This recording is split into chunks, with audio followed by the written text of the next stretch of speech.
Good afternoon, my dear students, my parents, and of course, my dearest friends. I am Akash sir, Akash sir's Maths Coaching Hingoli. तर या चॅनलमध्ये मी आपलं सहर्ष स्वागत करतो. तर आजच्या या सेशनमध्ये आपण पाहणार आहोत जो 8 फेबला CTETचा जो एक्झाम झालेला आहे त्या एक्झाम मधल्या मॅथमॅटिक्सचं सोल्युशन आपल्याला पाहायचं आहे. तर मी काही क्वेश्चन्स काढलेले आहेत, जवळपास 22 क्वेश्चन्स आहेत आपल्याकडे. तर ते क्वेश्चन्स आपल्याला एक बाय एक पाहायचे, one by one we have to see the questions. Okay, आणि हा जो पेपर आहे तो पेपर सेट G आहे. So let's do questions.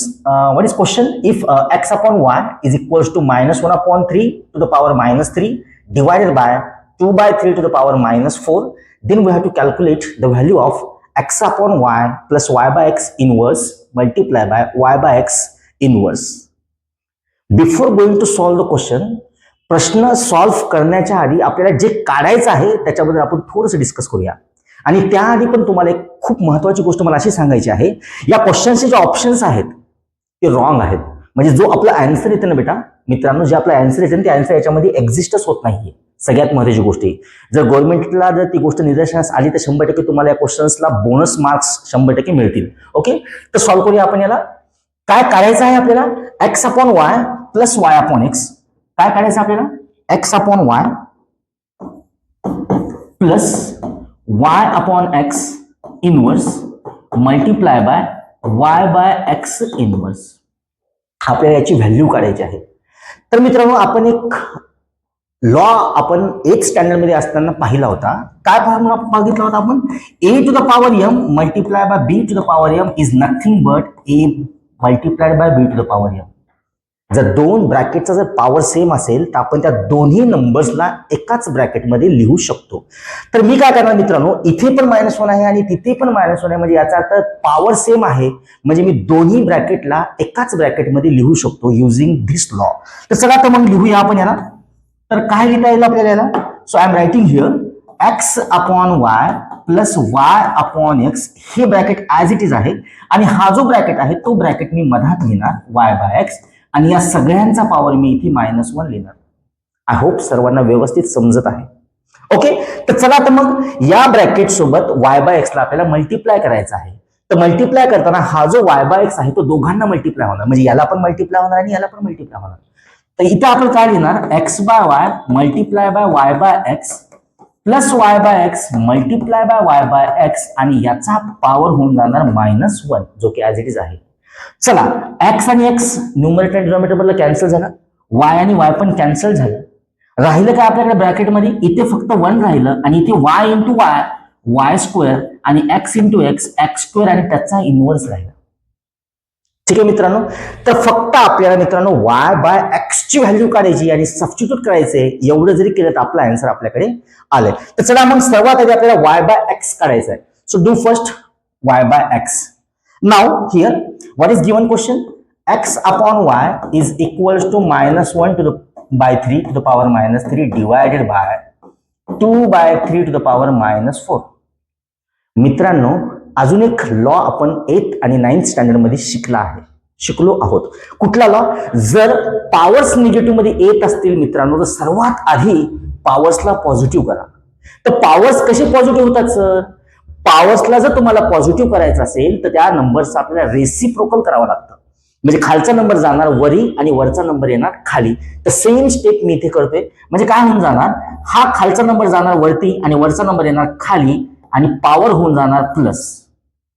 Okay, same इथे पण मी तेच करणार. पॉवर निगेटिव्ह आहे म्हणजे वरचा नंबर खाली, खालचा नंबर वरी आणि पॉवर होऊन जाणार पॉझिटिव्ह. नाव आता मी काय करतोय, हा जो निगेटिव्ह नंबर आहे खाली 1 लिहिलं काय आणि नाही लिहिलं काय सारखंच असतं. तर म्हणून काय करतो मी, खालचा जो मायनस साइन आहे तो मी वरती लिहितो, म्हणजे इथे लिहितो आणि हा होऊन जाणार 3चा क्यूब.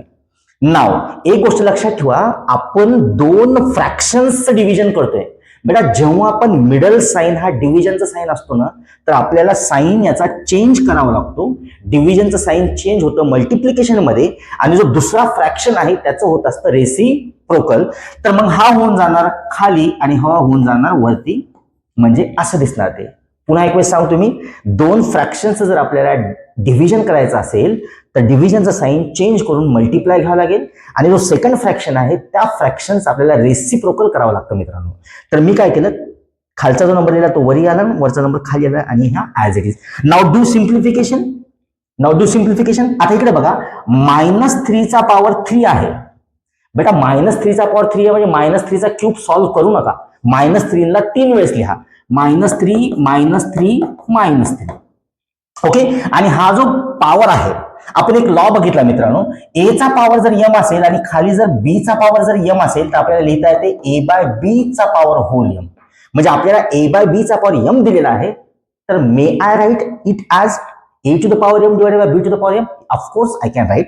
तर मी काय केलं, 2 चा पण पॉवर 4 लिहिलं आणि 3 चा पण पॉवर 4 लिहिलं. पण बेटा 3 च्या पॉवर 4 मध्ये 3 ला आपण 4 वेळेस मल्टिप्लाय करतो. 3 multiplied by 3 multiplied by 3 multiplied by 3. म्हणजे याचा अर्थ मी वरच्या 3 नंबरला कट करू शकतो आणि खालच्यातला पण 3 नंबरला कट करू शकतो. म्हणजे न्यूमरेटर डिनॉमिनेटरला काय उरला, फक्त 1 3 उरला, कारण खालती किती आहे, 3 चा पॉवर 4 आहे. ओके. मग काय राहिलं माझ्याकडे काय राहिलं, चला मग जे राहिलं आपण ते लिहूया बेटा. मायनस मायनस मायनस आपल्याकडे राहिले, म्हणजे minus minus plus, plus minus minus माझ्याकडे राहिलं, आणि हा 2 चा पॉवर 4 राहिलं, आणि खालती माझ्याकडे फक्त 3 राहिलं, आणि हे होतं x/y. But now we are interested to calculate the value of 1 + y² by x². Okay. So do first y/x. सर्वात आधी काय करा, y/x करा. y/x कसं लिहिणार बेटा, याचा कळलं लागेल आपल्याला रेसिप्रोकल, म्हणजे खालचा नंबर जाणार वरती आणि वरचा नंबर येणार खाली. अंडरस्टूड. बरं, y/x म्हणजे नेमकं किती, हा होऊन जाणार मायनस. बेटा सी, y/x हा निगेटिव्ह आलं. आपण बेटा हमेशा जेव्हा निगेटिव्ह टर्मचं जेव्हा स्क्वेअर करतो ना, ते हमेशा पॉझिटिव्ह येत असतं. मग मायनसचा स्क्वेअर असणार प्लस, म्हणजे 3चा स्क्वेअर असणार 9, आणि 2⁴ जो आहे तो असणार, सॉरी थोडीशी चूक झाली, आपण याला आधी व्यवस्थित लिहून घेऊया. -3/16 झालं, म्हणजे y/x व्हॅल्यू मिळाली -3/16. Now we have to calculate y² by x². चला मग आपण हे ब्रॅकेट सॉल्व्ह करूया, जे आपल्याला फाइंड आउट करायचं आहे. 1 + y² बाय x². y किती आला मित्रांनो आपल्याकडे, y ची व्हॅल्यू आली -3/16. याचा स्क्वेअर करा. निगेटिव्ह नंबरचा स्क्वेअर हमेशा पॉझिटिव्ह असतो, तर -3चा स्क्वेअर असणार +9 आणि 16चा स्क्वेअर असणार 256. तर मी इथे लिहितो 9/256 टू द पॉवर -1. मित्रांनो, ब्रॅकेटमध्ये 2 फ्रॅक्शन्सची ऍडिशन करायची आहे. जेव्हा ब्रॅकेटमध्ये 2 फ्रॅक्शन येत असतात ना, तेव्हा आपण यूज करतो क्रॉस मल्टिप्लिकेशन मेथड. ओके. तर इथं आपण क्रॉस मल्टिप्लिकेशन करूया. चला, तर हे होऊन जाणार 256 × 256 आणि प्लस 9 × 9 डिवायडेड बाय 256, आणि याचा पॉवर होऊन जाणार -1. Now add numerator. 256 + 9 हे होऊन जाणार 265. हे होऊन जाणार 265 डिवायडेड बाय 256, आणि याचा होऊन जाणार इनवर्स. पुन्हा ब्रॅकेटचा पॉवर मायनस आला, आपल्याला काय करावं लागेल मित्रांनो, रेसिप्रोकल करावं लागेल. तर फायनल आन्सर आपला असा येणार आहे 256 डिवायडेड बाय 265. हे आहे आपलं फायनल आन्सर. ओके मित्रांनो, हे होऊन जाणार आपलं फायनल आन्सर. आणि आपण जर व्यवस्थित जर पाहिलं इथे ऑप्शन्स मध्ये, तर आपल्याकडे ऑप्शन्स मध्ये तो ऑप्शन दिसत नाहीये. त्याच्यामुळे म्हटलं मी की याचा जो आन्सर आहे तो चुकीचा आहे, म्हणजे ऑप्शन याच्यामध्ये अवेलेबल नाहीये. ओके. आय होप तुम्हा सर्वांना हा क्वेश्चन व्यवस्थित समजला असेल. तर या क्वेश्चनचा आन्सर आपण याच्यात नाही असं कन्सिडर करूया, आणि याचा फायनल आन्सर आहे 256/265. ओके. ओके. तर चला मग आपण जाऊया सेकंड क्वेश्चन कडे. काय आहे सेकंड क्वेश्चन? सेकंड क्वेश्चन आहे, if 2x - 10 degree and 3x - 50 degree are complementary angles, then we have to find the value of 4x + 40 degree. मित्रांनो, सर्वात आधी मी तुम्हाला हे प्रश्न सॉल्व्ह करण्याआधी कॉम्प्लिमेंटरी काय असतं आणि सप्लिमेंटरी अँगल्स काय असतात हे सांगतो.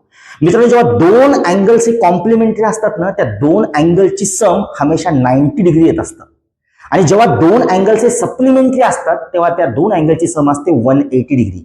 तर आपल्याला या क्वेश्चन मध्ये दिलेलं आहे की 2 अँगल्स कॉम्प्लिमेंटरी आहेत, म्हणजे याचा अर्थ काय, त्या दोघांची सम किती होऊन जाणार, 90 डिग्री होणार, म्हणून मी ते सम करतोय. ओके. तर चला मग सॉल्व्ह करूया. 2x - 10 + 3x - 50 इक्वल्स टू होऊन जाणार 90. काय केलं आपण, this plus this is equals to 90 because it is given that the two angles are complementary. Okay, तर आपण काय करूया मित्रांनो, x आणि x ला ऍड करूया. 5x -10 -50 होऊन जाणार -60 इक्वल्स टू होणार 90. तर या -60 आपण तिकडे शिफ्ट करूया, तर ते होऊन जाणार प्लस, म्हणजे 90 + 60 होऊन जाणार 150. डायरेक्ट लिहितो थोडंसं, आणि x इज इक्वल्स टू मिळणार 150 डिवाइडेड बाय 5, म्हणजे x इज इक्वल्स टू मिळणार 30 डिग्री.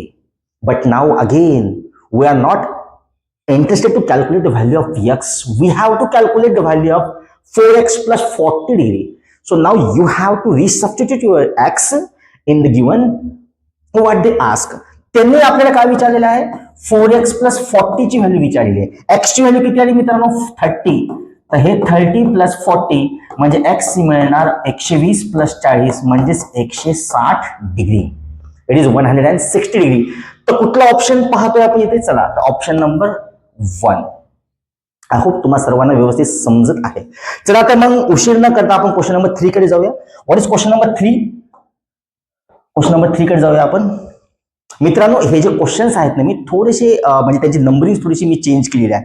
तर प्लीज तुम्ही तुमच्या पेपर सेट नुसार क्वेश्चन्स पहा.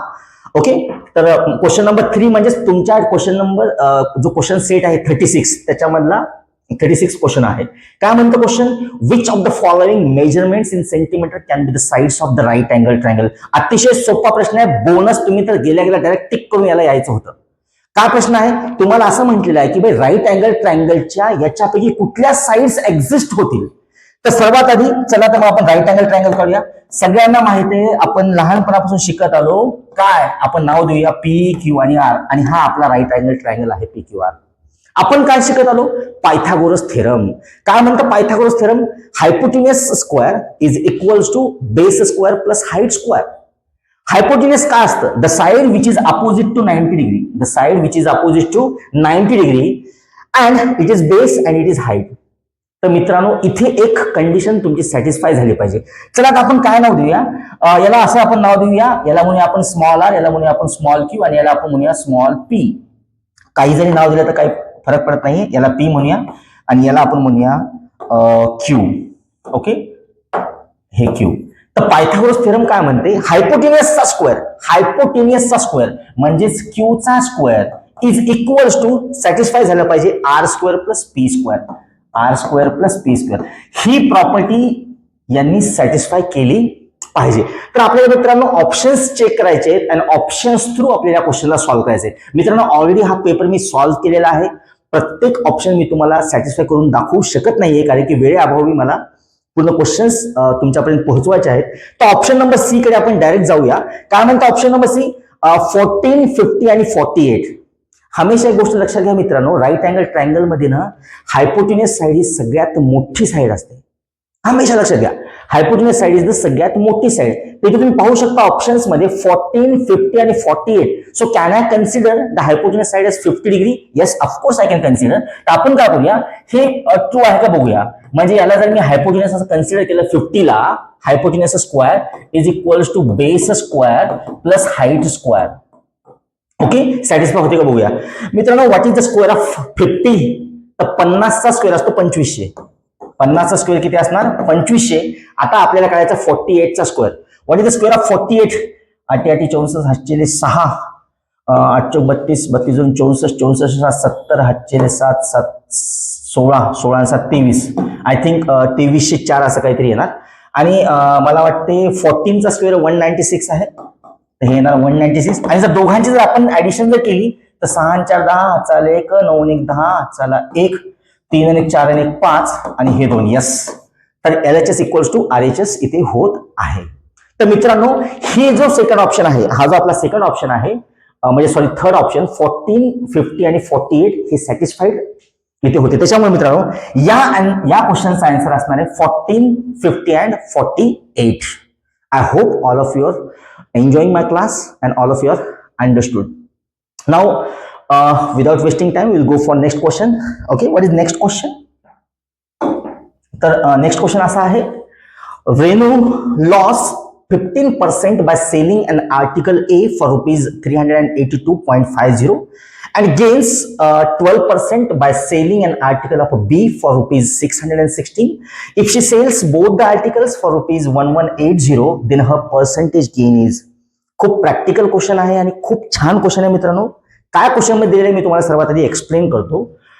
रेणू नावाची एक म्हणजे एक हे आहे, आपण काय म्हणूया, कुठली पण एक रेणू आहे, ठीक आहे. तिला काय झालं, लॉस झालाय, तिला 15% लॉस झालाय. तिनं काय केलं, एक आर्टिकल आहे ए नावाचं, त्या आर्टिकल ए ला तिनं सेल केलं. काय केलं, सेल केलं, विकलं तिने, तर तिला 15% लॉस झाला. ओके, पण त्याची जी ऍक्च्युअल जी सेलिंग प्राइस होती ती किती होती, त्याची ऍक्च्युअल सेलिंग प्राइस ती होती 382.50, 382.50 पैसे त्याची सेलिंग प्राइस होती. तर तिच्यावरती तिला 15% लॉस झाला. बरं, पुन्हा क्वेश्चन मध्ये काय म्हणतं की तिने काय केलं, पुन्हा एक आर्टिकल बी नाव आहे, त्या बी ला काय केलं, तिने सेल केलं, पण आता मात्र तिला काय झालं बेटा, तिला प्रॉफिट झालं. तिला काय झालं, गेन झालं. गेन म्हणजेच प्रॉफिट. आणि प्रॉफिट किती झालं आपल्याकडे, 12% तिला प्रॉफिट झालं. पुन्हा क्वेश्चन मध्ये असं जाऊन म्हणतं की बाबा आर्टिकल ए आणि आर्टिकल बी तिने दोघांना जर सेल केलं तर तिची प्राइस दिलेली आपल्याला 1180 रुपये.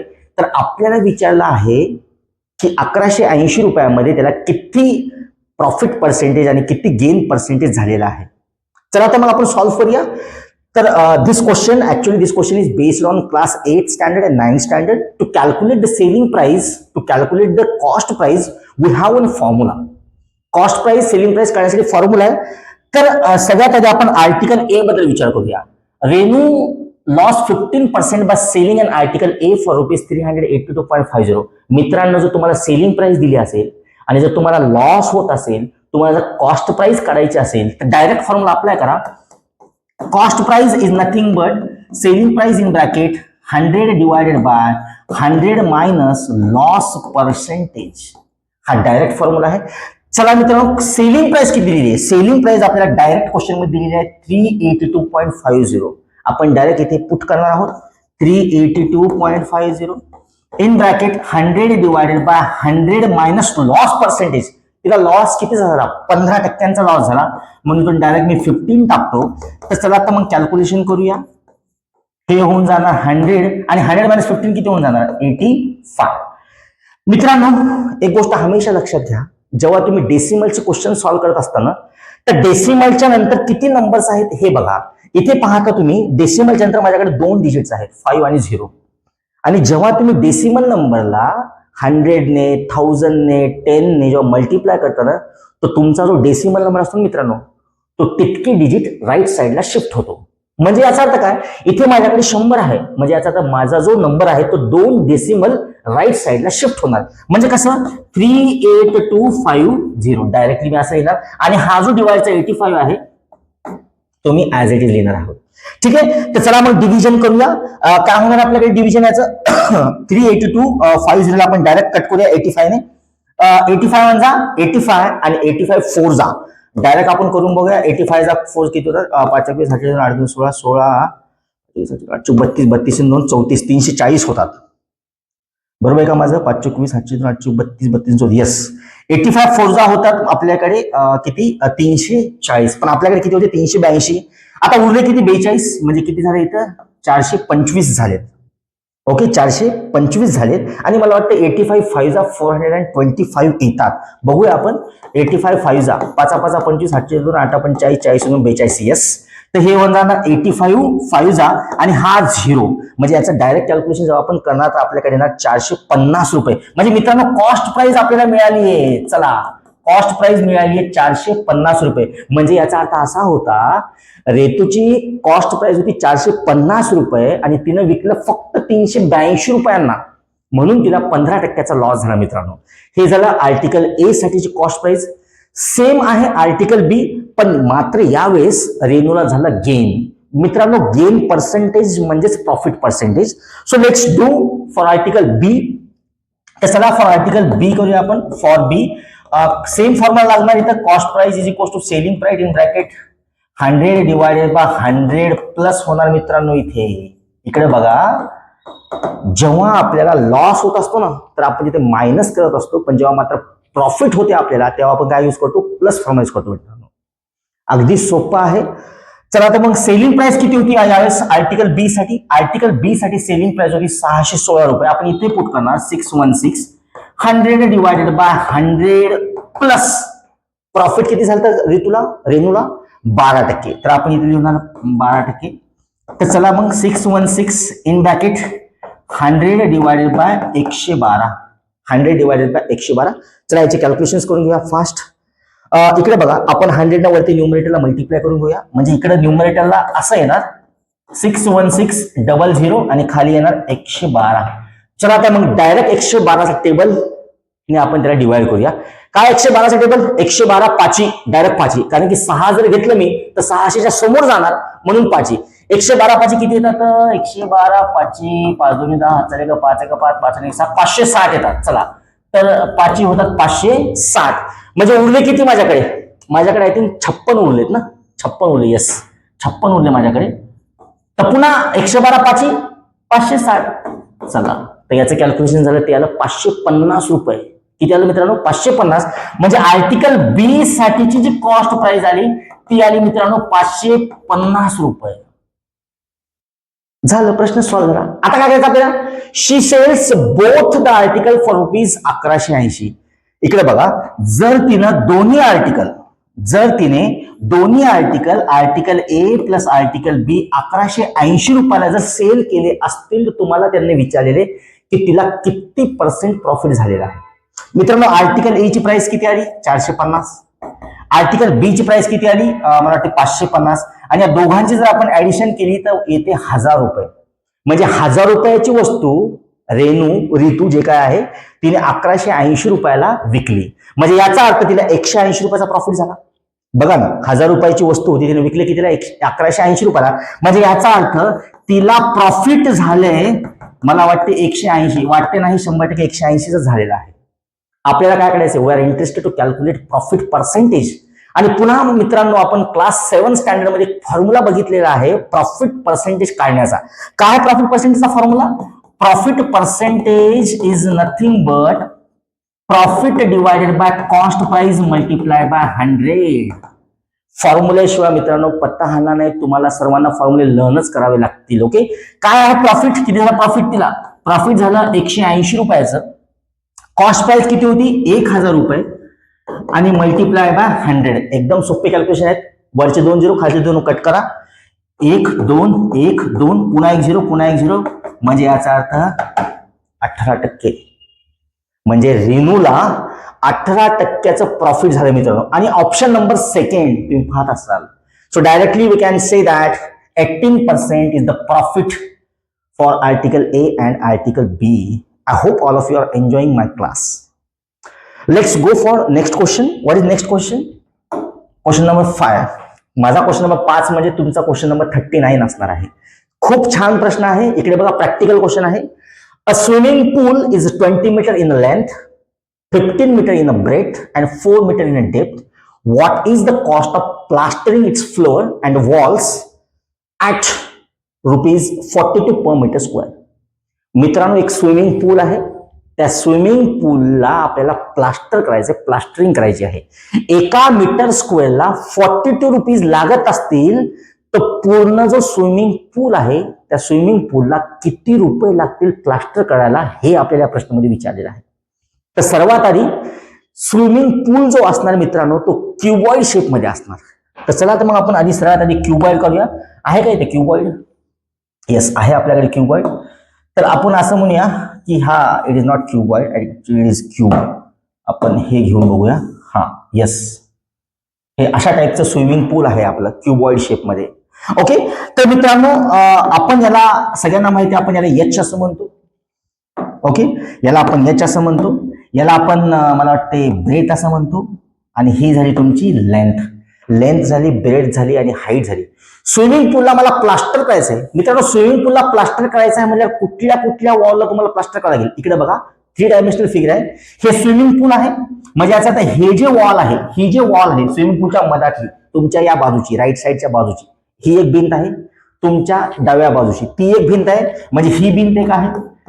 पुन्हा स्विमिंग पूलच्या त्या साईडची फ्रंट साईडची तुम्ही जिथे उभा आहात त्या साईडची फ्रंट साईडची एक वॉल आहे. आणि बॅक साईडची म्हणजे भिंत एक आहे. आणि मित्रांनो पुन्हा एक फ्लोअर पण आहे. फ्लोअर जो खालचा जो फूट असतो ना तो पण आहे. म्हणजे या सर्वांचा तुम्हाला सरफेस एरिया फाइंड करायचा आहे.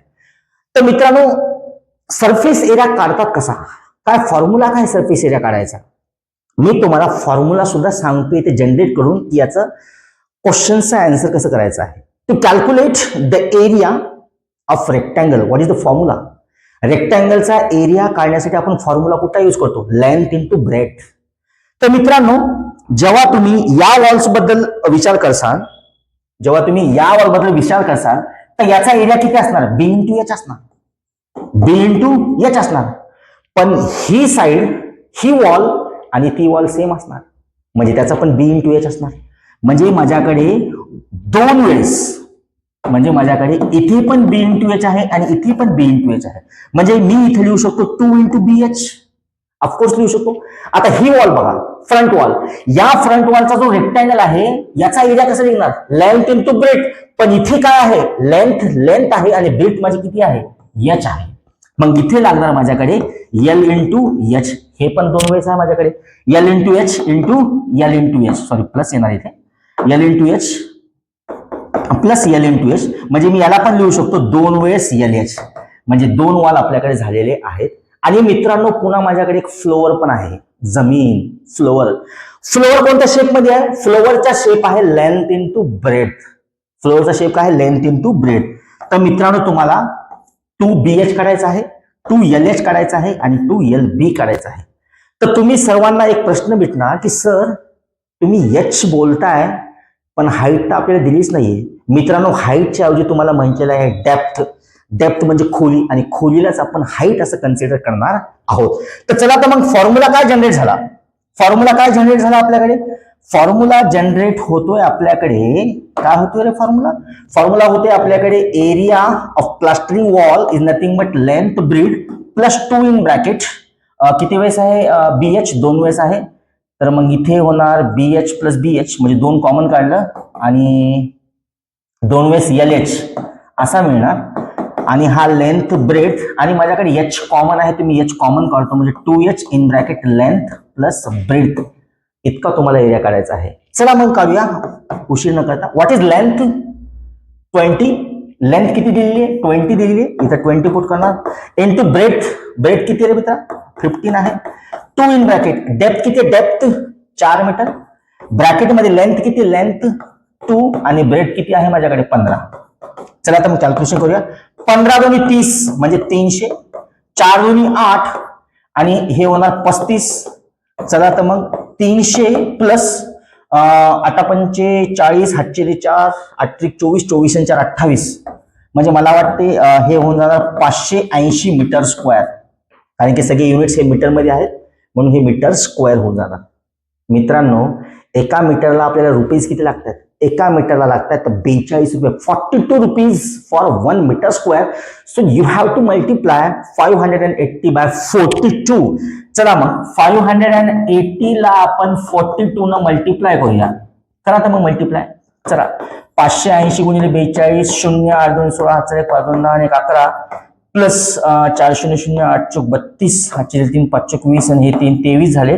किती येणार मग 0 6 आणि हे येणार 3, हे येणार 4 आणि हे येणार 5, नाही काय ते चुकते वाटते. पुन्हा एकदा सॉल्व्ह करूया आपण याला. थोडासा स्पेस नसल्यामुळे मला इथं थोडंसं प्रॉब्लेम जाते. एक काम करूया, फिगरला डिलीट करू द्या, ठीक आहे.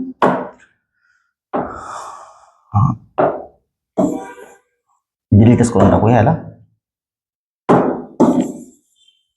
कॅल्क्युलेशन्स म्हणजे थोडंसं काय येतं, मल्टिप्लिकेशन काय येतं, 580 गुणिले 42, 2 0 0 8 2 16 हात चाले 1 5 2 10 आणि 11, 4 0 0 8 चौक 32, 8 3 5 चौक 20 आणि हे झाले 23, 0 6 3 4 आणि 2, 24,360, 24,360 आहे का आपल्याकडे option, yes, option number 4 that is 24,360.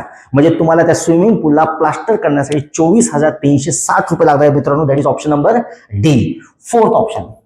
चला नेक्स्ट क्वेश्चन कडे जाऊया आपण. आय होप सगळ्यांना व्यवस्थित समजत असेल. नेक्स्ट क्वेश्चन पाहूया आपण. काय नेक्स्ट क्वेश्चन, नेक्स्ट क्वेश्चन आहे The following observations have been written in ascending order: 28, 31, 47, 51, a plus 3, 71, 74, 78, 90. If the median of the data is 61.5, then mean of the data is. मित्रांनो, हा क्वेश्चन 7th स्टँडर्डच्या बेसवर आहे. सगळ्यात आधी डेटा असेंडिंग आहे का descending आहे व्यवस्थित हे पाहून घ्या. ऑलरेडी दिलेला आहे की डेटा असेंडिंग ऑर्डर मध्ये दिलेला आहे. आपल्याला काय करायचंय, आपल्याला मेडियन दिलेला आहे. मित्रांनो, मेडियन कसा काढतो? मेडियन म्हणजे काय? Middle term. What is median? मेडियनचा अर्थ काय होतो? Middle term. आता मित्रांनो, व्हॉट इज मेडियन? व्हॉट आपण कार्तिक? हा ना, दिलेले ना. द मेडियन दिलेले ना आपल्याला. मेडियन ऑफ द डेटा 61.5 दिलेला आहे ना. मग मिडल टर्म काढायची ना आपल्याला, म्हणजे मिडल टर्म दिलेली आहे आपल्याला. पण मित्रांनो, इथे नंबर ऑफ टर्म्स आहेत किती? चला आता मोजूया नंबर ऑफ टर्म्स. 1, 2, 3, 4, 5, 6, 7, 8, 9 आणि 10. मित्रांनो, मधातली टर्म काढसाल कशी? तुमच्याकडे 10 टर्म आहेत. इकडे 5, इकडे 5. मधात कोण राहिलं? मधात कोणीच नाही राहिलं. So to calculate the middle term for an even terms, there is a formula. Actually, the middle term for an even number is the sum of n by 2 plus n by 2 plus 1. Actually, it is the average of n by 2 plus n by 2 plus 1. तर चला मग इथे number of terms माझ्याकडे 10 आहेत आणि मेडियनचा formula लागणार आहे n by 2 term plus n by 2 plus 1 टर्मच्या खाली 2. मित्रांनो, n म्हणजे number of terms. Number of terms किती आहेत माझ्याकडे? 10. 10 भागिले 2 म्हणजे 5वी टर्म आणि 10 भागिले 2 5वी आणि 6वी टर्म. 5व्या आणि 6व्या टर्मचं करायचं मला ऍव्हरेज. काय आहे 5वी टर्म? 1, 2, 3, 4, 5. ही झाली 5वी आणि ही झाली 6वी टर्म. या दोघांचं मला ऍव्हरेज घ्यायचं. चला आता मग ऍव्हरेज घेऊया. तर आपल्याला मेडियन काढायचं आहे, म्हणजे 5th term plus 6th term. Mic सुरू आहे ना? 5th term plus 6th term divided by 2. 5th term काय आहे? What is 5th term? 5th term आपल्याला दिलेली आहे. मला वाटते 5th टर्म ही ए आहे. ए आणि मला वाटते 6th टर्म ही a+3 आहे. याचा ऍव्हरेज म्हणजेच मेडियन. आणि मेडियन आपल्याला दिलेले किती मित्रांनो? 61.5. मेडियन आहे 61.5. चला मग याला सॉल्व्ह करूया. a plus A 2a plus 3 divided by 2 equals to 61.5. Kartik, it is visible ना? दिस पेन इज विजिबल? ओके. तर चला मग या 2 ला आपण याला इकडे मल्टिप्लाय घेऊन जाऊया. म्हणजे काय होऊन जाणार? 2a plus 3 equals to 61.5 multiply by 2. म्हणजे हे होऊन जाणार 2a प्लस 3 इक्वल्स टू किती होणार? 1230 होतात का? 5 2 10 हात चाला 1 2 1 2 2 1 3 आणि 1230 आणि 1 च्या नंतर डेसिमल म्हणजे 123 येते. ओके. तर चला मग a ची व्हॅल्यू काढून घेऊया आपण इथून. इथून मिळतात मला 2a प्लस 3 इक्वल्स टू 123. म्हणजे 2a इक्वल्स टू 123 मायनस 3 आणि 2a इक्वल्स टू मिळणार 120 आणि a इक्वल्स टू मिळणार 60. a इक्वल्स टू मिळणार 60. मित्रांनो, आपल्याला करायचं काय आहे? आपल्याला काढायचं मीन ऑफ द डेटा. मीन म्हणजे काय? जेवढे पण नंबर्स तुमच्याकडे असतील त्या सर्वांची ऍडिशन आपल्याला करायची आहे. ए ची व्हॅल्यू आपल्याला 60 आली तर आपण काय करूया? या सिरीज मध्ये 60 आपण ऍड करून टाकूया. 60 आपण लिहून टाकूया आणि जे काय टर्म्स येतील त्या टर्मचे आपण ऍडिशन करून टाकूया. एकदम सोपं आहे मित्रांनो. आकाश सरांसोबत जर शिक्षण तर 100% मॅथमॅटिक्स तुम्हाला परफेक्ट होण्याशिवाय राहणार नाही. चला आता मग काढूया आपण. काय होती फर्स्ट टर्म? फर्स्ट टर्म होती 28 आणि होती 31, 47. नंतर येते 51 आणि नंतर किती आहे रे? हे 60 येणार आणि 60 प्लस 3 है ना, 63 येणार. आणि नंतर किती आहे? 71, 74, 78 आणि येणार 90. आता काय करायचंय? आता मीन करायची. मीन म्हणजे काय? जेवढे पण ऑब्झर्वेशन आहेत त्या सर्व ऑब्झर्वेशन आपल्याला काय करायचे? सम करायचे. चला आता मग सम काढूया. ओके. काय येणार? सम. डायरेक्ट सॉल्व्ह करूया सम साठी. चला डायरेक्ट माझ्यासोबत मला पण हेल्प करा थोडी थोडी. ठीक आहे कार्तिक? हा. 8 आणि 4 12 आणि 13 आणि 3 16, 16 आणि 17, 17 आणि 7 22 है ना? नाही 17 आणि 7 22 कसे? 17 आणि 7 24 ना. 24 आणि 25, 25 आणि 8 33 है ना? कॅरी 3 दिलं. हा चला 9 7 16, 16 आणि 7 किती? 6 7 23, 23 आणि 7 30 आणि 7 36 आणि 6 42 आणि 5 47 आणि 4 51, 51 आणि 4 54, 54 आणि 56. इतकं येते का कार्तिक? 563 येते का? ओके. 563 येत असेल कदाचित. 593 येते का? ओके, थोडंसं कॅल्क्युलेशन मध्ये मला वाटलंच थोडंसं चूक होणार, तर मला वाटते 593 याची ऍडिशन येते. थोडंफार होत राहते चुका. ठीक आहे. Divided by number of terms होत्या किती? 1 2 3 4 5 6 7 8 9 10. डिवाइड बाय किती करावं लागणार आपल्याला? 10 करावे लागणार आहे. The mean of the data is, तर काय येणार आन्सर मग? 59.3. मीन किती येणार? 59.3. डेसिमल नंतर एक डेसिमल आपल्याला लेफ्ट साइडला शिफ्ट करावं लागणार आहे. That is option number 2, 59.3. अशा टाईपचा हा क्वेश्चन होता. चला नेक्स्ट क्वेश्चन कडे जाऊया आपण. काय आहे next question? One of the factors of 4x square plus 9y square plus 12xy minus 5 times 2x plus 3y minus 14 is. खूप छान क्वेश्चन आहे, इंटरेस्टिंग क्वेश्चन आहे. तुम्हाला हा क्वेश्चन बघितल्यानंतर मजा येणार मित्रांनो. चला काय क्वेश्चन आहे डायरेक्ट सॉल्व्ह करूया आपण क्वेश्चनला. सर्वात आधी तर हा क्वेश्चन पाहून पहिले तर डोकंच फिरतं बऱ्याच लोकांचं की बाबा या क्वेश्चनला सॉल्व्ह कसं करावं. तर मित्रांनो या क्वेश्चनला सॉल्व्ह करण्यासाठी थोडासा तुम्हाला ब्रेनचा यूज करायचा आहे. ओके, ब्रेनचा यूज करावा लागणार आहे. चला तर मग ब्रेनचा यूज करूया. काय करतो मी?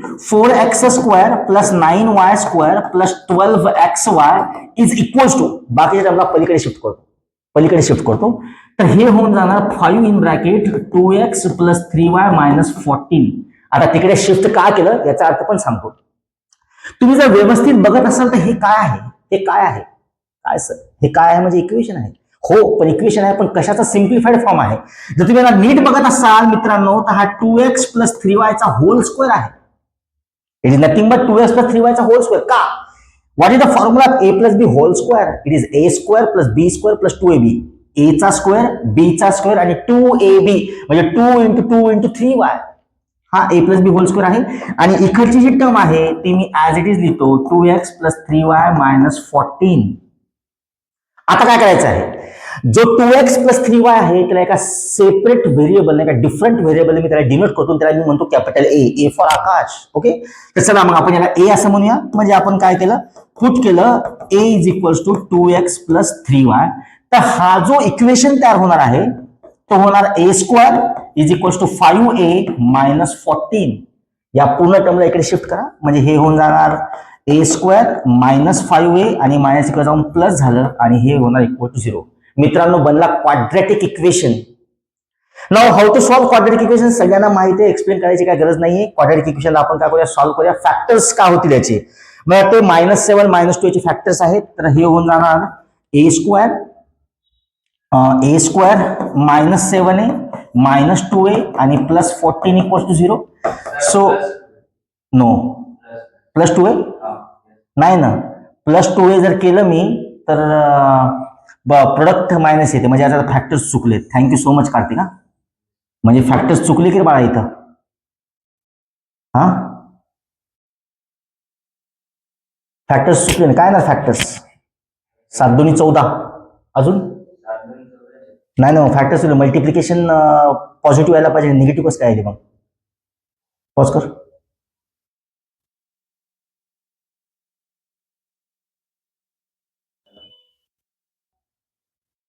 आधीपासून सुरू केलं का कंटिन्यू झालं?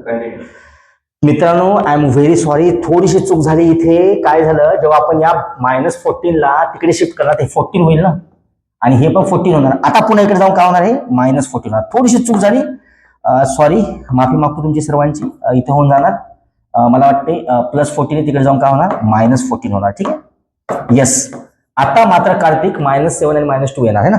तर हे होणार a square minus 7a minus 2a आणि minus 14 equal to 0. So a in bracket हा +2 येईल का? हा +2 येणार कारण की -7 + 2 होणार -5 आणि प्रोडक्ट येणार -1. येस करेक्ट आहे. तर a -7 आणि इथून काढणार मी पुन्हा a -7 इक्वल्स टू 0. तर काय आलं आपल्याकडे? पहिल्या ब्रॅकेटमध्ये आलं a -7 आणि दुसऱ्या ब्रॅकेटमध्ये आलं a + 2 इक्वल्स टू 0. म्हणजे याचा अर्थ a ची व्हॅल्यू आली 7 आणि a ची व्हॅल्यू आली -2. पण तुमचा a काय होता? What is actual a? a ची व्हॅल्यू होती 2x + 3y म्हणजे 2x + 3y इक्वल्स टू 7 आलं आणि 2x + 3y इक्वल्स टू आलं -2. ओके, चला मग या क्वेश्चनला पुन्हा सॉल्व्ह करूया. पुन्हा कशाला सॉल्व्ह करता झालं की ओके. तर बघा आता मग आता कुठला ऑप्शन इथं सॅटिस्फाय होते, कुठला ऑप्शन सॅटिस्फाय होते. 2x + 3y याला जर आपण इकडे जर आणलं 2x + 3y तर हे होऊन जाणार -7 आणि हे होऊन जाणार 2x + 3y = +2. दोघांपैकी कुठला ऑप्शन सॅटिस्फाय होते बघा बरं. 2x + 3y -2 नाही आहे म्हणजे फर्स्ट ऑप्शन आय थिंक है ना. सो यस तुमचा फर्स्ट नंबरचा ऑप्शन इथे करेक्ट आहे. That is 2x + 3y -7. अशा पद्धतीने आपल्याला हा क्वेश्चन इथे सॉल्व्ह करायचा होता. ओके चला नेक्स्ट क्वेश्चन पाहूया. काय आहे नेक्स्ट क्वेश्चन. करेक्ट आहे ना. पुन्हा मागे गेलो मी 6. चलो if 5x 5 in bracket 3x + 4 -8 in bracket 6x + 7 = 9x - 8 then what is the value of 3x + 4. अगदी सोपा प्रश्न विचारला होता. काय करा ब्रॅकेटला फक्त ओपन करा. 3x + 4 -8 in bracket 6x + 7 = 9x - 8 ब्रॅकेटला open करा. 5 3 जा 15x होणार.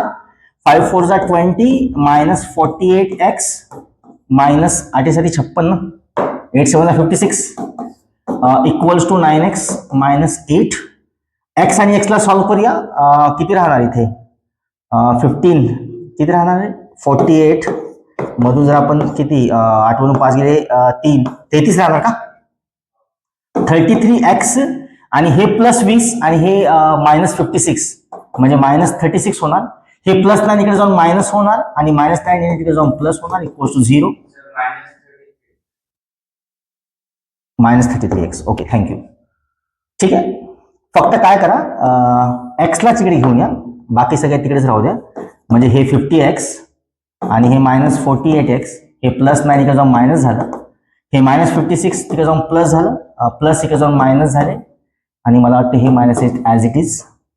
तर किती राहणार बेटा हे राहिलं -33x हे होणार -9x हे होणार 36 -8 मला वाटते हे होणार 42 ना. आणि हे किती राहणार हे किती राहणार किती 28 राहणार. ओके तर x किती मिळते x मिळणार 28 भागिले -42. ओके जर तिथे जर आपण जर टाकलं इथं ऑप्शन सॅटिस्फाय होते का काय चुकते का काढते का आपलं चेक कर बरं. 5 3 15 5 चौक 20 8 6 48 7 8 56 है ना. 9x - 8 हा 15 हा -48 हा प्लस इकडे जाऊन मायनस झालं हा मायनस इकडे जाऊन प्लस झाला प्लस इकडे जाऊन मायनस झाला -8 ॲज इट इज. 55 इथं बरोबर -33 हे 9 पण बरोबर आहे हे 42 पण बरोबर आहे हे 28 बरोबर आहेत हे x = 28 भागिले 42 बरोबर आहे की नाही. ते काम कोणी कॅल्क्युलेट करून टाकूत ना मग 14 दुनी 28 आणि 14 त्रिक 22 म्हणजे -2/3 येणार ते. ओके तर आपल्याला काय करायची then we have to calculate the value of 3x + 4 करायचं मित्रांनो. चला आता मग 3x + 4 काढूया आपण. तर 3x + 4 आपल्याला काढायचं आहे.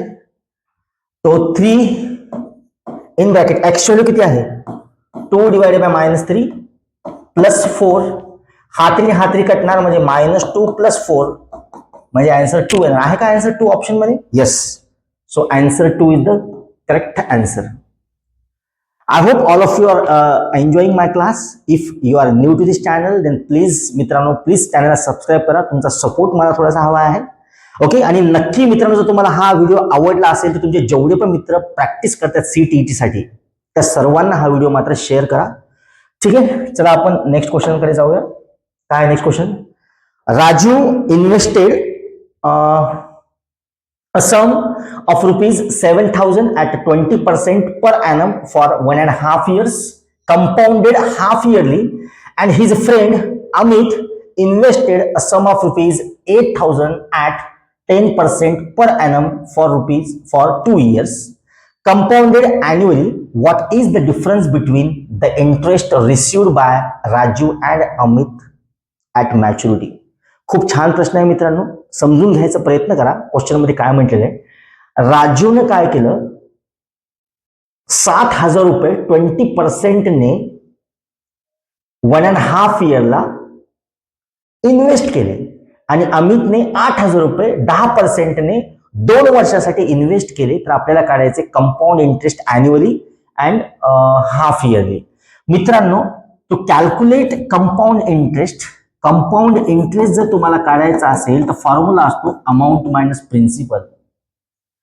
नाव टू कॅल्क्युलेट अमाऊंट, जर तुम्हाला अमाऊंट काढायचा असेल तर फॉर्म्युला असतो principal in bracket 1 + r divided by 100 to the power n. P म्हणजे असतं प्रिन्सिपल, आर म्हणजे असतं रेट ऑफ इंटरेस्ट आणि एन म्हणजे असतं किती वर्षासाठी तुम्ही ती अमाऊंट इन्व्हेस्ट केलेली आहे.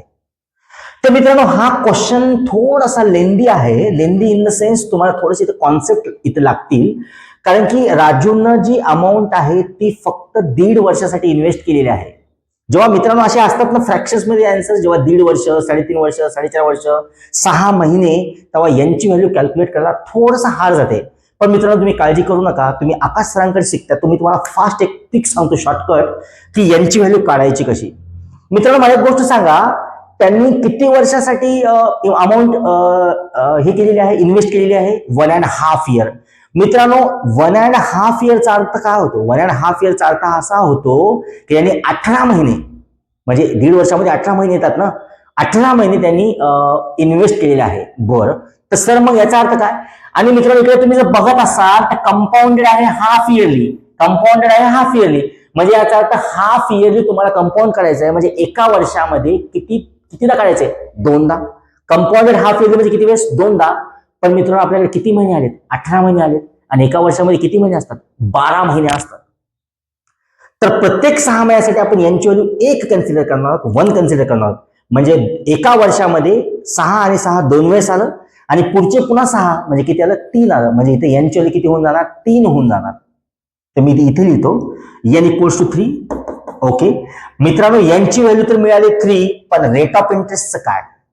तर रेट ऑफ इंटरेस्टला बेटा तुम्हाला आठवणीने 2 ने डिवाइड करावं लागेल. का? तर इथे बनलेलं आहे कंपाऊंडेड हाफ इयरली. जेव्हा हाफ इयरली असते ना बेटा, तर इंटरेस्टला तुम्हाला 2 ने डिवाइड करावंच लागतं. तर चला मग इंटरेस्ट किती होता? रेट ऑफ इंटरेस्ट इथे 10% होता, पण आता मात्र हाफ इयरली असल्यामुळं नाही सॉरी 20 होतं है ना, 20 होतं.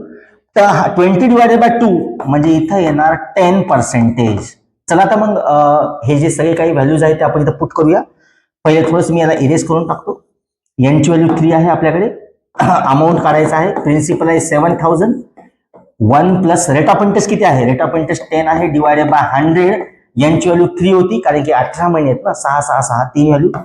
तर इथे होऊन जाणार 7000.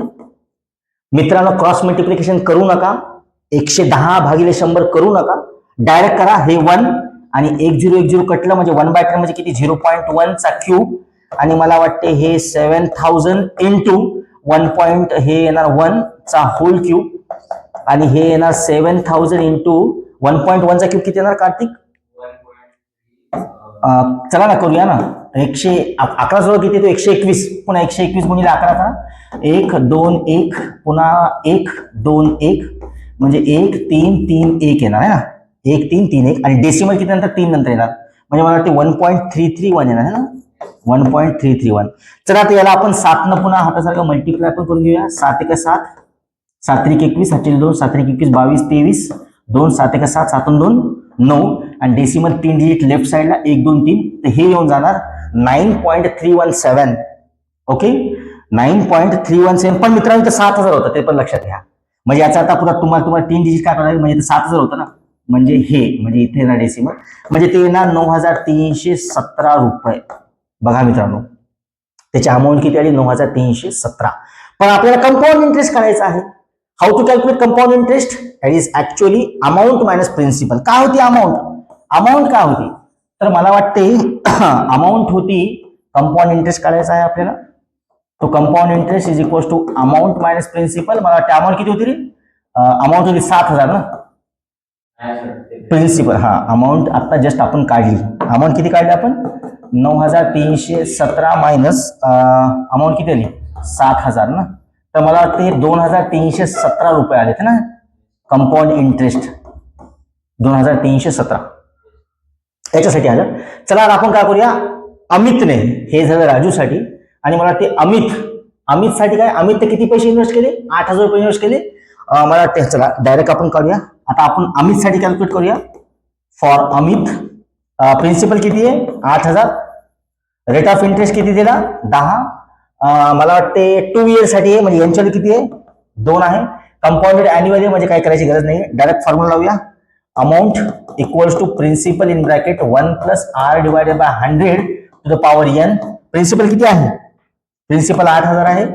8000 1 प्लस रेट ऑफ इंटरेस्ट किती आहे 10 आहे, डिवायडेड बाय 100 येऊन जाणार आणि इथे येणार 2. तर हे येऊन जाणार 8000 1 प्लस 1010 कट झालं म्हणजे हे येणार 0.1 चा स्क्वेअर आणि हे झालं 8000 आणि हे झालं 1.1 चा स्क्वेअर. ओके, आणि मला वाटतं हे झालं 8000 आणि what is the square of 1.1, it is 1.21 है ना. 121 असते ना 11चा स्क्वेअर, 2 डेसिमल शिफ्ट करा, याला 8 ने मल्टिप्लाय करा बरं. 8 1 8, 8 2 16, 8 4 1 8 1 9. ओके, आणि किती डेसिमल 1 2 3 1 2 3 आणि किती रे 2 ने इकडं म्हणजे 9680 कार्तिक 9680. हे झालं अमितसाठी. आपल्याला काय करायचं आहे, कंपाऊंड इंटरेस्ट काढायचं आहे.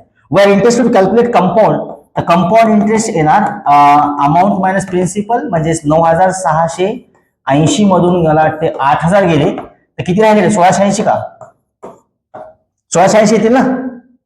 ओके, 1680 याचा कंपाऊंड इंटरेस्ट काढायचा, याचा दिलेला आहे. आत्ता विचारलेला आहे तुम्हाला की भाई what is the difference between their interest receive by Raju and Amit at maturity. त्या दोघांचं डिफरन्स किती आहे तुम्हाला विचारलेलं आहे. तर मला वाटते याचा इंटरेस्ट किती आला रे, किती आला याचा इंटरेस्ट 2317 ना. तर 2317 मधून 1680 मायनस करा बरं, किती राहतात 7 मधून 0 गेले 7, 11 मधून 8 गेले 3, 12 मधून 6 गेले 6, और ते 637 रुपये है ना. 637 व्हेरी 637 637. यस, तर 637 is the correct answer for this question. I hope तुम्हाला सर्वांना समजलेलं असेल. नेक्स्ट क्वेश्चन पाहूया. इथे आपण काय आहे नेक्स्ट क्वेश्चन, सगळ्यात सोपा प्रश्न आहे. If x, y, z are respectively the numbers of faces, vertices and edges of the triangular pyramid, then 2x plus 2z minus 3y equals to 6. हे फर्स्ट ऑप्शन आहे आणि हे आपल्याला ऑप्शन्स दिलेले आहेत. मित्रांनो मला एक गोष्ट सांगा, ट्रायंग्युलर पिरामिड दिसते कसं, मला एक गोष्ट सांगा. ट्रायंग्युलर पिरामिड हा असा दिसणार, ट्रायंग्युलर पिरामिड हा असा दिसणार. बरं, आता ट्रायंग्युलर पिरामिडला किती फेस असतात, तर फेस असतात 4, व्हर्टासेस किती असतात रे 4 असतात आणि एजेस 6 असतात ना. एजेस 6 असतात बघा ना, 1 2 3 4 5 आणि 6, 4 व्हर्टेक्स 1 2 3 4 आणि मला ते 4 फेसेस. फक्त काय करायचं, व्हॅल्यू सबस्टिट्यूट करून पाहायचं कुठलं ऑप्शन सॅटिस्फाय करते. चला आता मग याच्यामध्ये सॉल्व्ह करूया आपण. LHS इक्वल्स टू RHS येते का. चला एक्स ला आपण काय करूया, फेज म्हणूया, व्हर्टेक्स म्हणूया, एज म्हणूया. चला 2 into 4 8, 2 into 4 8 minus 3 6 18, 8 plus 8 16 minus 18 म्हणजे -2, म्हणजे ऑप्शन ए सॅटिस्फाय होत नाहीये ना, होत नाही ना. 4 2 8. अरे झेड म्हणजे एजेस आहे. हा, चूक नाही करायची मित्रांनो, चूक नाही, चुकीला माफीच नाही, डायरेक्ट मार्क मायनस. इथं 2x होतं म्हणजे 2 into 4 8 येणार, पण 2 into z होतं ना. झेड म्हणजे काय, झेड म्हणजे एजेस. हे झेड होतं, हे वाय होतं आणि हे एक्स होतं. तर 2 into 4 8 झालं. 2 into z किती होणार 12 होतील ना. -3 into y किती होणार 12 होतील, इक्वल्स टू 6. 12 6 18 आणि 4 3 12 बरोबर 6. तर 6 बरोबर 6. That is option number 1. That is option number 1. So this is the answer for this. काय झालं मग, बाकीचे सोपे प्रश्न आहेत आता, काही नाही, काहीच नाही याच्यात राहिलंच नाही. नेक्स्ट प्रश्न तर डायरेक्ट तुम्ही यायचं असतं, डायरेक्ट टिक करून जायचं असतं. Which of the following is the most appropriate method for proof of the proving root 2 is an irrational number. बेटा 9th स्टँडर्ड मध्ये आपण आपण थेरम बघितला, क्वेश्चन बघितले की रूट 2 ला आपण असं लिहिलं ना, right the number root 2 on the rational numbers means real numbers. तर याला प्रूव्ह करण्यासाठी आपण कुठली मेथड यूज करतो, तर कॉन्ट्राडिक्शन यूज करतो. त्याच्यामध्ये काही एवढं हे नाहीये, त्याचं डायरेक्ट आन्सर आहे कॉन्ट्राडिक्शन मेथड. डायरेक्ट आपण 9th स्टँडर्ड मध्ये पाहिलेलं आहे. What is next question. हा, नेक्स्ट क्वेश्चन पण खूप सोपा आहे. A pie chart is constructed for the following data. म्हणजे काय केलेलं आहे इथं, काही मंथ्स दिलेले तुमच्याकडे, जानेवारी फेब्रुवारी मार्च एप्रिल मे जून आणि तुमच्याकडे असं म्हटलेलं की number of computers to be sold, म्हणजे जानेवारी महिन्यामध्ये 500 कॉम्प्युटर सोल्ड झाले, फेबमध्ये 700 झाले, मार्चमध्ये 840 झाले, एप्रिलमध्ये 750 झाले, मे मध्ये 890 झाले आणि जूनमध्ये 820 झाले. तर आपल्याला काय करायचंय, what will be the difference between the central angles of the sectors representing the number of computers sold in March and the January. बेटा सेंट्रल अँगल काढण्यासाठी तुम्हाला प्रोपोर्शन काढावं लागणार आणि एक वेळेस जर प्रोपोर्शन मिळालं तर त्याला 360 डिग्रीनं मल्टिप्लाय करायचं विसरायचं नाही. तर सगळ्यात आधी प्रोपोर्शन काढायचं कसं, तर सगळ्यात आधी प्रोपोर्शन कसं काढायचं म्हणजे या सगळ्यांची आपण सम करून घेऊया. किती येणार, सगळ्यात आधी आपण कशाचं करायचं, आपल्याला सगळ्याचं करत बसायची नाहीये, मार्च आणि जानेवारीसाठी करायचं आहे. तर जानेवारीमध्ये किती कॉम्प्युटर सोल्ड झाले, 500 झाले, डिवायडेड बाय टोटल कॉम्प्युटर किती सोल्ड झाले जानेवारी पासून तर जून पर्यंत.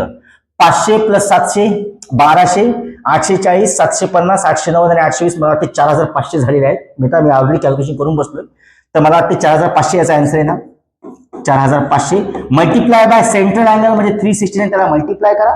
10101010 कट झालं, राहिलं 5 डिवायडेड बाय 45 मल्टिप्लाय बाय 360, 5 1 5, 5 9 45 आणि या 9 वरती मल्टिप्लाय करा, 9 चौक 36 म्हणजे हे येणार 40 डिग्री. म्हणजे जानेवारी महिन्यासाठी किती डिग्री आला बेटा, 40 डिग्री आला. आता कशाचं करायचं आपल्याला, मार्च महिन्यामध्ये. मार्च महिन्यामध्ये किती आहेत, 840 आहेत.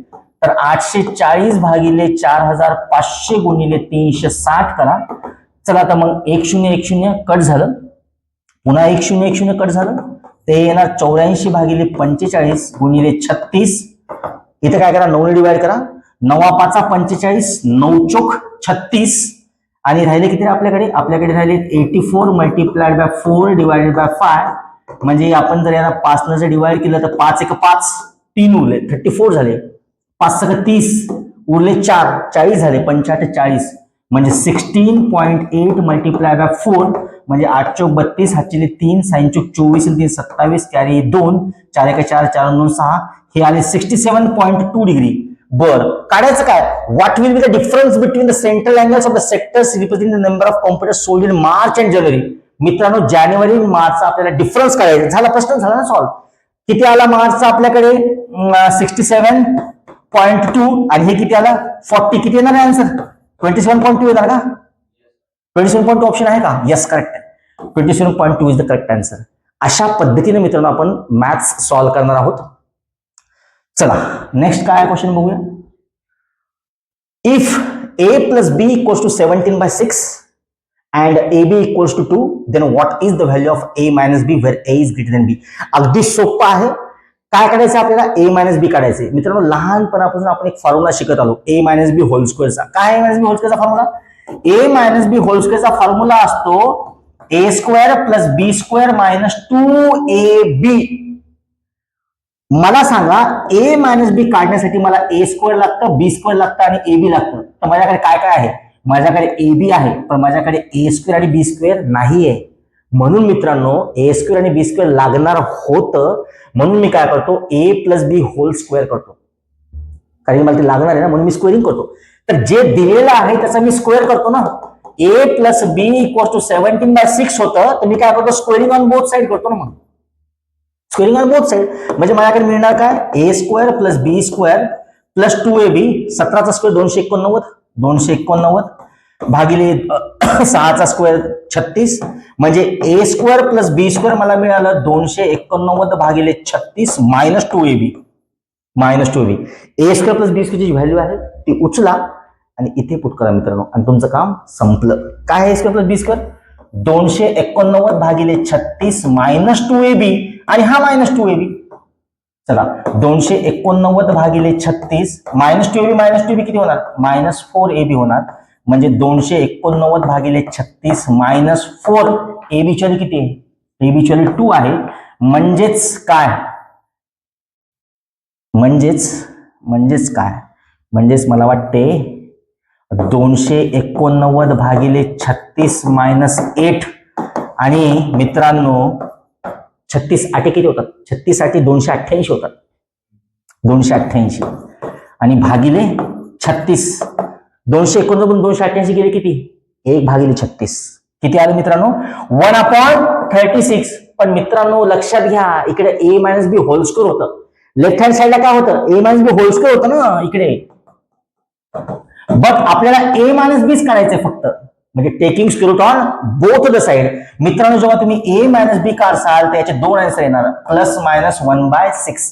एक वेळेस प्लस 1/6 येणार, एक वेळेस मायनस 1/6 येणार. ठीक आहे. तर मित्रांनो 1/6 आणि मायनस 1/6 ऑप्शन आहेत का? येस आहेत, आहेत ना, 1/6 मायनस 1/6. अजून एक गोष्ट, इथे तुम्हाला कंडिशन दिली होती where A is greater than B, A ची व्हॅल्यू बी पेक्षा मोठी असली पाहिजे, म्हणजे याचा आपल्याला पॉझिटिव्ह सोल्युशन घ्यायचं आहे. म्हणजे याचा अर्थ 1/6 is the correct solution for this question. I hope all of you are enjoying my class. तुम्हाला सगळ्यांना मजा येत असेल, काही लोकांना बोर पण होत असेल, पण काय करावं, आपल्याला तर सॉल्व्ह करावेच लागणार आहे. ओके, ठीक आहे. एक नेक्स्ट क्वेश्चन बघूया. ठीक आहे. What is next question? In a quadrilateral ABCD, if AB parallel DC, angle B is 70 degree, AB आणि CD इक्वल आहेत, तर याच्यापैकी कुठलं ऑप्शन हे सॅटिस्फाय होणार आहे? एकदम सोपं आहे मित्रांनो, एकदम सोपं. आकाश सरांसोबत जर मॅथ्स शिकसाल तर तुम्हाला मॅथ्स मध्ये आयुष्यामध्ये कधीच प्रॉब्लेम येणार नाही. लिहून घ्या माझ्याकडून. चला, सगळ्यात आधी कुठला क्वाड्रिलॅटरल आहे ते महत्वाचं आहे. मला एक गोष्ट सांगा, AB पॅरलल आहे DC ला आणि AB आणि CD इक्वल आहे, म्हणजे कोणता पॅरलोग्राम आहे, सॉरी कोणता क्वाड्रिलॅटरल आहे?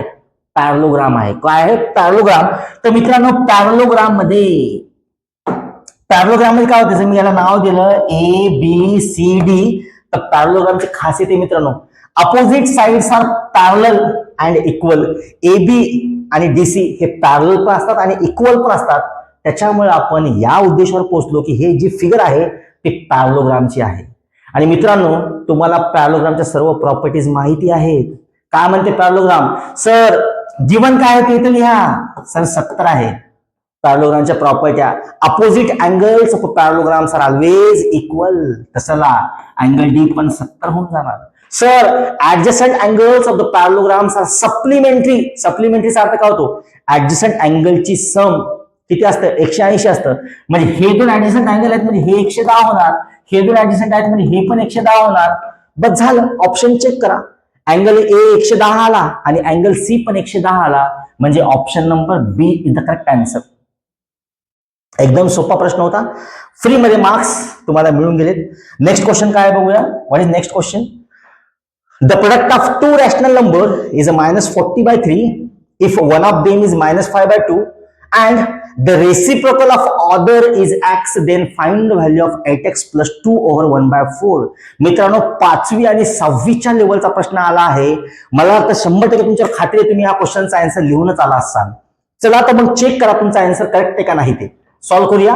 The product of two rational number is -40/3. चला तर मग दोन नंबरचा प्रोडक्ट येतो -40/3. दोन संख्येचा प्रोडक्ट येतो -40/3. त्याच्यापैकी एक व्हॅल्यू तुम्हाला दिलेली आहे -5/2.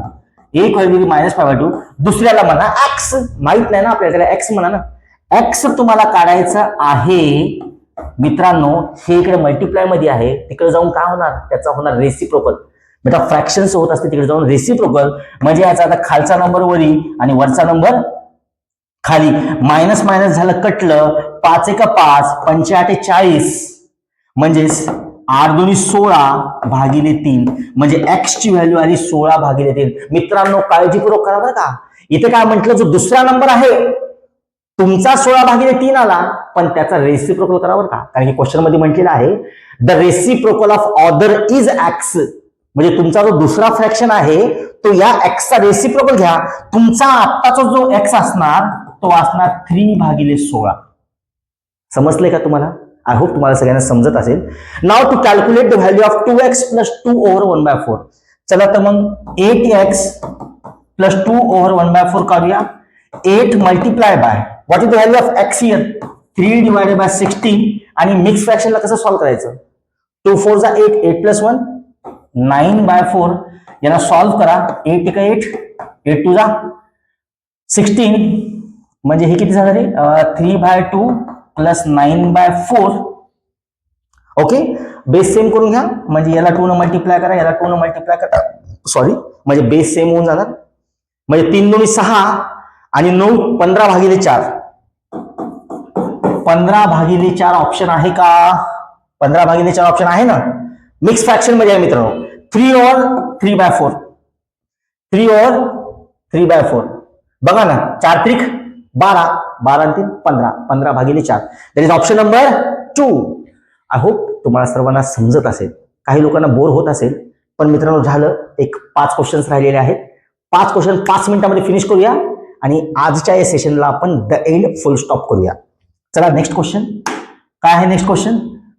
The height of a cylinder is 3 times the radius of its base. If the area of the base is 616 centimeter square, what is the capacity of the cylinder? सिलेंडरचा प्रश्न आहे. क्लास 8 आणि 9 स्टँडर्ड वर base आहे. तर cylinder कसं असतं? सगळ्यांच्या घरी तर सिलेंडरची टाकी असेलच ना.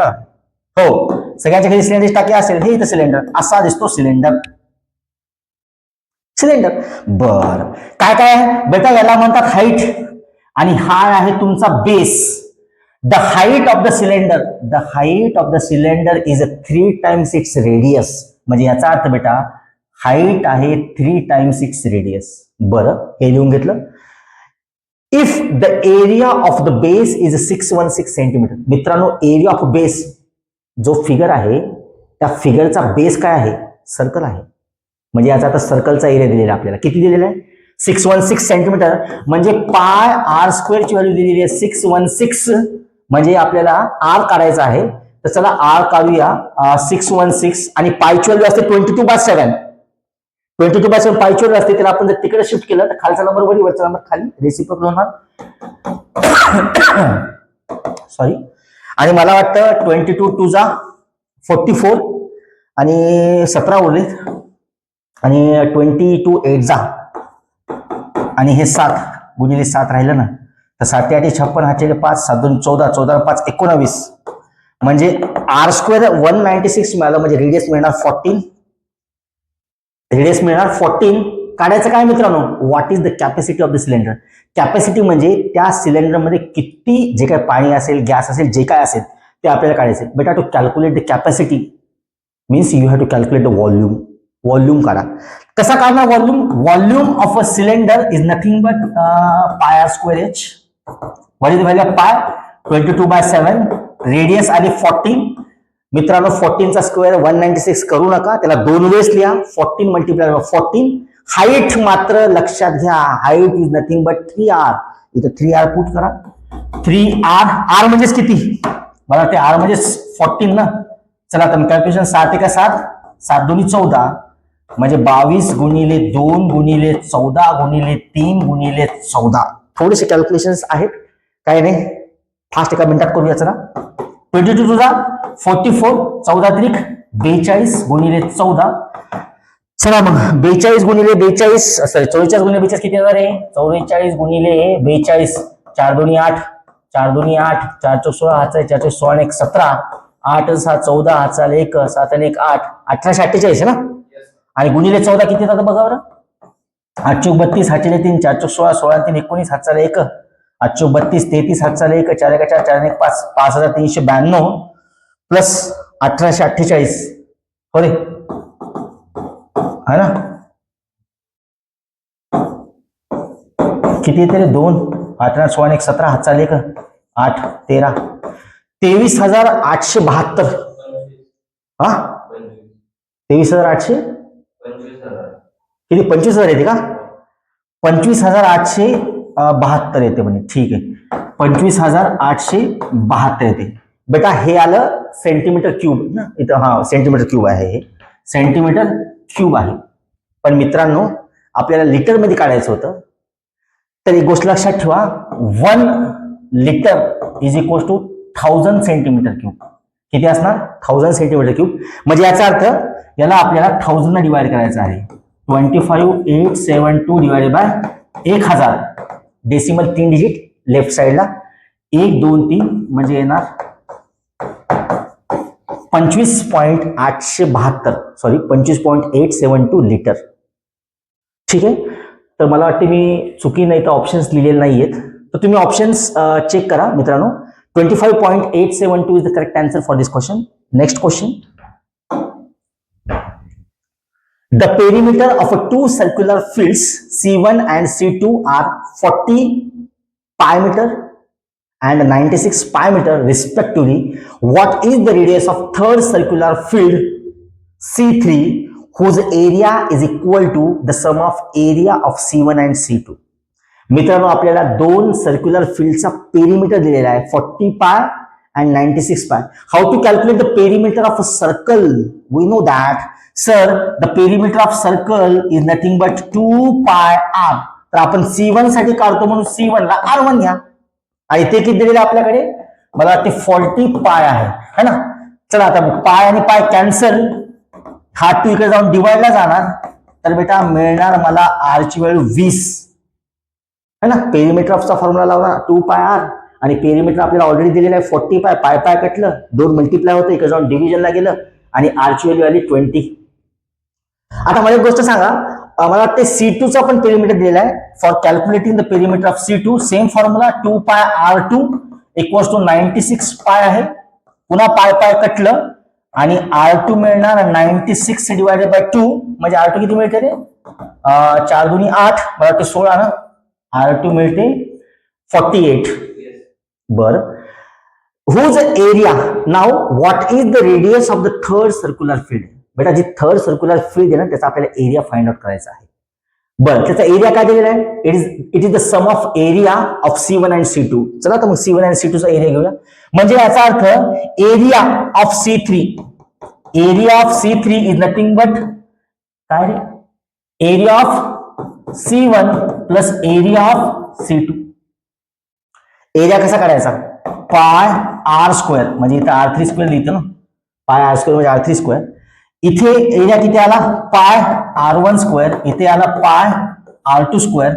मित्रांनो इथून काय करा, पाय कॉमन घ्या, इथून पाय कॉमन घ्या, म्हणजे इथं काय येणार r1 square plus r2 square, आणि हा पाय आणि हा पाय कॅन्सल होऊन जाणार, हा पाय आणि हा पाय काय होऊन जाणार, कॅन्सल होऊन जाणार. म्हणजे आपल्याकडे फायनल काय राहिलं, आपल्याकडे राहिलं r3 चा क्यूब, सॉरी स्क्वेअर आहे ना इथं, मी क्यूब काय लिहिलं इथं, हा इथं क्यूब काय लिहिलं मी, स्क्वेअर आहे इथं, पाय r स्क्वेअर इथं, म्हणजे r1 चा स्क्वेअर प्लस r2 चा स्क्वेअर. पण r1 किती होता आपल्याकडे 20, म्हणजे 20 चा स्क्वेअर आणि 48 चा स्क्वेअर. 20 चा स्क्वेअर होणार 400 आणि 48 चा स्क्वेअर किती रे, 2304. आणि जर दोघांची जर आपण ऍडिशन केली मित्रांनो, तर मला वाटते 2704 येणार, 2704 येणार. पण आपल्याला रेडियस काढायची होती, तर taking square root on both side, म्हणजे 2704 कोणाचा स्क्वेअर आहे, 52 चा स्क्वेअर आहे का, ओके. तर हा 52 चा स्क्वेअर आहे, म्हणजे option number A 52 is the correct answer for this question. मित्रांनो जर तुम्हाला मॅथमॅटिक्स सोपं जात असेल, माझं जर तुम्हाला समजत असेल, तर प्लीज माझ्या चॅनलला लाईक करा, शेअर करा, सबस्क्राईब करा. ठीक आहे, चला नेक्स्ट क्वेश्चन कडे जाऊया. काय next question, on which numeration the system of the clock are base. म्हणजे हे जे क्लॉक असते ना आपली, कोणत्या सिस्टीमवर बेस आहे. एकदम सोपं होतं बेटा, याचा आन्सर हेक्साडेसिमल सिस्टीम आहे. ओके, हेक्साडेसिमल आहे का सेक्साडेसिमल आहे, मला वाटते सेक्साडेसिमल सिस्टीम आहे, हेक्सा नाही सेक्साडेसिमल सिस्टीम आहे. ठीक आहे, सेक्साडेसिमल आणि हेक्साडेसिमल, हो sexadecimal is the correct answer for this question.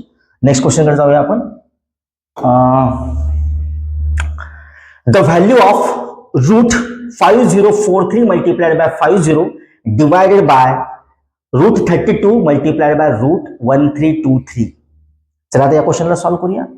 काय क्वेश्चन मित्रांनो, या क्वेश्चनला सॉल्व्ह करण्यासाठी मी तुम्हाला एक प्रॉपर्टी सांगणार आहे, ती प्रॉपर्टी आठवणी लक्षात घ्या. जर root A multiply by root B असेल तर आपल्याला एकाच रूट मध्ये ए इंटू बी लिहिता येतं. जर रूट ए अपॉन रूट बी असेल तर आपल्याला याला एकाच रूट मध्ये ए बाय बी लिहिता येत असतं.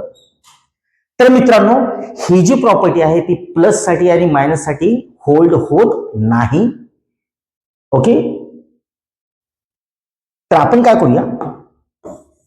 करूया, या क्वेश्चनला थोडंसं सॉल्व्ह करूया. म्हणजे मी या सगळ्यांना एकाच रूटमध्ये लिहून घेतो. म्हणजे हे होणार 5043 multiplied by 50 divided bye 32 multiplied bye 1323. Okay, याला सॉल्व्ह करून घेऊया आपण. तर चला आता आपण याला 3 ने डिवाइड करूया. आधी 5 किती 2 जर डिवाइड केलं आपण त्याला खाली 16 येणार आणि ते येणार 25 आणि याला जर आपण इथं जर 3 ने जर कट केलं तर किती येणार आहे 3 1 3 2 उरले 3 6 18 2 उरले 3 8 24 1681 आणि याला जर केलं तर 4 4 1 म्हणजे 1681 गुणिले 25 भागिले 16 गुणिले 441 येतं. काय केलं बेटा मी एकाच रूट मध्ये सगळ्यांना घेऊन आलो आणि फक्त सिंपल सिम्प्लिफिकेशन केलं. आता हे स्क्वेअर रूट मध्ये आहे याचा स्क्वेअर रूट घ्या. मला ते 1681 चा स्क्वेअर रूट किती आहे 41 आहे ना. तर 41 मल्टिप्लाय बाय 25 चा स्क्वेअर रूट 5 आणि खाली 16 चा स्क्वेअर रूट 4 आणि 441 चा स्क्वेअर रूट किती आहे 21 झालं. दोघांचं मल्टिप्लाय करा 5 1 5 5 24 205 भागिले 84 आहे का option 205. Yes correct answer is 4. That is option number 4. एकदम सोपं होतं. ठीक आहे. Next question. Which of the following statement is are true. First म्हणते a number never exceeds its square. All negative numbers exceeds their cubes. The number never exceeds its cube. The square of root of a prime number is not rational number. मला तर वाटते 99% लोकांना हा प्रश्न समजला नसेल. ठीक आहे. तर करायचं काय होतं या प्रश्नामध्ये त्यांनी असं म्हटलं की एखादा नंबर हा त्याच्या स्क्वेअर पेक्षा मोठा असतो का. कुठला पण नंबर त्याच्या स्क्वेअर पेक्षा मोठा असतो का हे तुम्हाला विचारायचं. ट्रू आहे का फॉल्स आहे सांगा. फॉर एक्झाम्पल 1 घ्या. 1 चा स्क्वेअर किती असतं 1 1 आणि 1 इक्वल आहे. एक काम करा 2 घ्या. 2 चा स्क्वेअर किती असते 4. तुम्हाला म्हटलं जो त्याचा स्क्वेअर असतो तो एक्सेड असतो का नाही. म्हणजे हे स्टेटमेंट कसे आहे फॉल्स आहे. A number never exceeds its square. एक काम करा 0.2 घ्या. 0.2 चा स्क्वेअर किती असणार 0.04 किती असणार 0.04 आणि 0.2 हा 0.0 पेक्षा कसा आहे मोठा आहे. 0.2 हा 0.04 पेक्षा कसा आहे मोठा आहे. म्हणजे इथं काय म्हटलेले which of the following statement is are true. म्हणजे याचा ही ट्रू स्टेटमेंट आहे का नाही. 0.2 हा 0.0 पेक्षा कसा आहे मोठा आहे. ठीक आहे. All negative numbers exceeds their cubes. मित्रांनो निगेटिव्ह नंबर्सचा क्यूब हा एक्सीड्स होत नाही हे पण फॉल्स स्टेटमेंट आहे. The square root the number never exceeds its cube हे पण फॉल्स आहे. The square root of a prime number is not a rational number. हा सॉरी फॉल्स नाही ट्रू स्टेटमेंट आहे. म्हणजे तिन्ही ट्रू स्टेटमेंट आहे ना या. म्हणजे ए ट्रू आहे बी ट्रू आहे आणि लास्ट ऑप्शन डी मला वाटतं डी ओनली आहे का नाही. काहीतरी प्रॉब्लेम झाला का इथं नाही है ना. तर मला वाटते the square root of prime number is not rational number. म्हणजे ऑप्शन डी हा फक्त करेक्ट आहे. बाकीचे सगळे फॉल्स स्टेटमेंट आहे. ठीक आहे. तर इथं ऑप्शन डी येऊन जाणार. एकदम सोपं होतं. The square root of prime number is not a rational number हे डायरेक्ट सगळ्यांना माहितच आहे.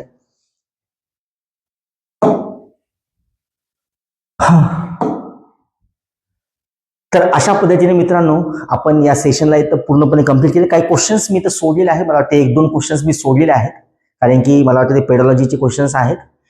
तर मित्रांनो आय होप तुम्हा सगळ्यांना मी जे काही सांगितलं व्यवस्थित सांगितलं तुम्हाला समजलं असेल. तर मित्रांनो मी तुम्हाला सगळ्यांना रिक्वेस्ट करतो जर तुम्हाला समजलं असेल तर प्लीज माझ्या चॅनलला लाईक करा शेअर करा सबस्क्राईब करा. Thank you so much. पुन्हा भेटूया लवकरच.